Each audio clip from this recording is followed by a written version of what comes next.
Good morning, doctor आकांक्षा आयुर्वेदा में आपका एक बार फिर से बहुत बहुत स्वागत है। आज जो प्लांट मैं आपके लिए लेके आई हूँ उसका नाम है अशोक। अशोक का बॉटेनिकल नेम होता है सराका अशोका। इसका सबसे ज़्यादा यूज़ होता है गायनिकोलॉजिकल डिसऑर्डर में। गायनिकोलॉजिकल डिसऑर्डर में कुछ चीज़ें आ जाती हैं जैसे कि मेंस्ट्रुअल क्रैम्प हो गया, डिसमेनोरिया हो गया, या किसी किसी को बहुत ज़्यादा हैवी ब्लीडिंग होती है, उसमें किया जाता है। क्योंकि इसका काम मेनली होता है स्तंभन का काम। स्तंभन का काम मतलब होता है कि आपका जैसे ब्लीडिंग हो रही है उसको ये धीरे धीरे स्टॉप कर देता है, और जो नेक्स्ट साइकिल आती है उसमें फिर ये ब्लीडिंग आपका नॉर्मल होता है।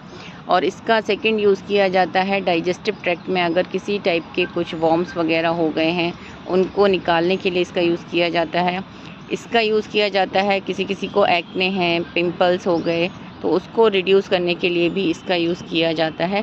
और इसकी जो बार्क है उसका यूज़ किया जाता है। बार्क को या तो आप पानी में बॉईल करके ले सकते हो, या फिर इसका रेडीमेड सिरप भी आता है जिसका नाम होता है अशोकारिस्ट।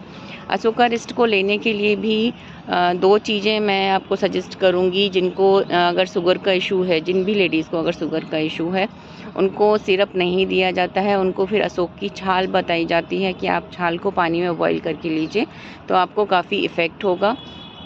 और जिनको भी अगर डायबिटीज़ का इशू नहीं है उनको 20-20 ml same amount of water में मिक्स करके आप अशोकारिस्ट दे सकते हो, उससे आपको डेफिनेटली फ़ायदा होता है।